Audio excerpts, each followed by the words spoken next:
Friends, ಇದು ಬೈಗೆ ಮೀನು, ಇದು ಭೂತಾಯ ಮೀನು ಎಂದು ಹೇಳುತ್ತಾರೆ. ಇದಕ್ಕೂ ಒಂದು ಸ್ವಲ್ಪ ನೀರು ಹಾಕಿ ಕ್ಲೀನು ಮಾಡುತ್ತಾರೆ. ಇದನ್ನು ಈ ತರ ಕ್ಲೀನ್ ಮಾಡುತ್ತಾರೆ. ಈ ತರ ತೆಗಿಬೇಕು.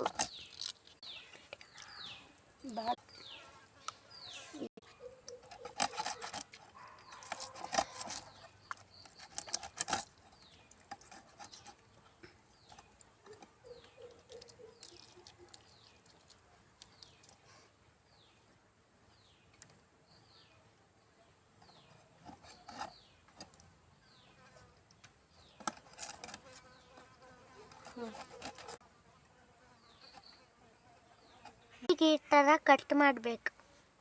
ಈ ತರ ಪೀಸ್ ಮಾಡಬೇಕು. ಮೀನು ತುಂಬಾ ಹೆಲ್ದಿ ಫುಡ್ಡು. ಇದನ್ನ ತೋರಿಸ್ಬೇಡ.